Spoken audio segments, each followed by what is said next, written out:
Hey guys, আজকে সকালে আবিরকে আর নিশাদকে আমি বাইকের পেছনে নিয়ে বসে চলে গেলাম আমাদের ওখানে মাঠে। তো গাইজ আমরা আজকে একটু মাঠ এক্সপ্লোর করবো। তো গাইজ প্রথমে এখানে দেখতে পাচ্ছ যে এখানে একটা অ্যাবান্ডেন্ট কুয়ো পড়েছিল। তো গাইজ আমি একটু দেখতে শুরু করলাম।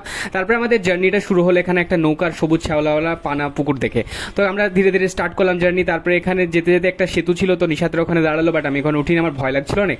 তারপরে একটু রেস্ট নিয়ে নিলাম এখানে নৌকার উপরে বসে। দেখো গাইজ, তারপরে আমি অনেকদিন পর যেহেতু মাঠে গেছি তো কিছু তো পিকচার তুলতেই হবে, তাই নিশাদকে বললাম কিছু পিকচার ক্লিক করে দিত। তারপরে এরকম করে ক্যাদ মেরে পিকচার তুলে নিলাম। তারপরে এরা এখানে একটু বসে কয়েকটা পিকচার তুলে দিলাম ওদের। তারপরে এখানে দেখতে পাচ্ছ গাইজ একটা ভয়ঙ্কর জায়গায় ঢুকছিলাম, তো এখানে বললো শিয়াল আছে, তাই আমরা ওখান থেকে বেরিয়ে পালিয়ে এলাম। তারপরে এখানে দেখতে পাচ্ছ একটা কত সুন্দর টেক্সচারওয়ালা গাছ ছিল, তো ওখানে বসলাম। ওখানে বেশ ঠান্ডা ছিল গাইজ, আর মাঠের এরকম গরম আবহাওয়ার মধ্যে সবাই দেখো এরকম গাছের নিচে রেস্ট নিচ্ছিল, আর নিশাদ এখানে একটু পানিও খেয়ে নিল। তারপরে আমি একটু মুখ টুকটা ধুয়ে নিলাম, কলের ঠান্ডা জলে অনেক বেশি ভালো লাগছিল গাইজ। তারপরে ওখান থেকে চলে এলাম, এখানে একটা সেতু ছিল গাইজ, ওখানে এসে একটু সেতুর কাছে দাঁড়ালাম, আর বেশ ঠান্ডা লাগছিল গাছের এই জায়গাগুলো। তো আজকের জন্য এইটুকু, টাটা বাই বাই গাইজ।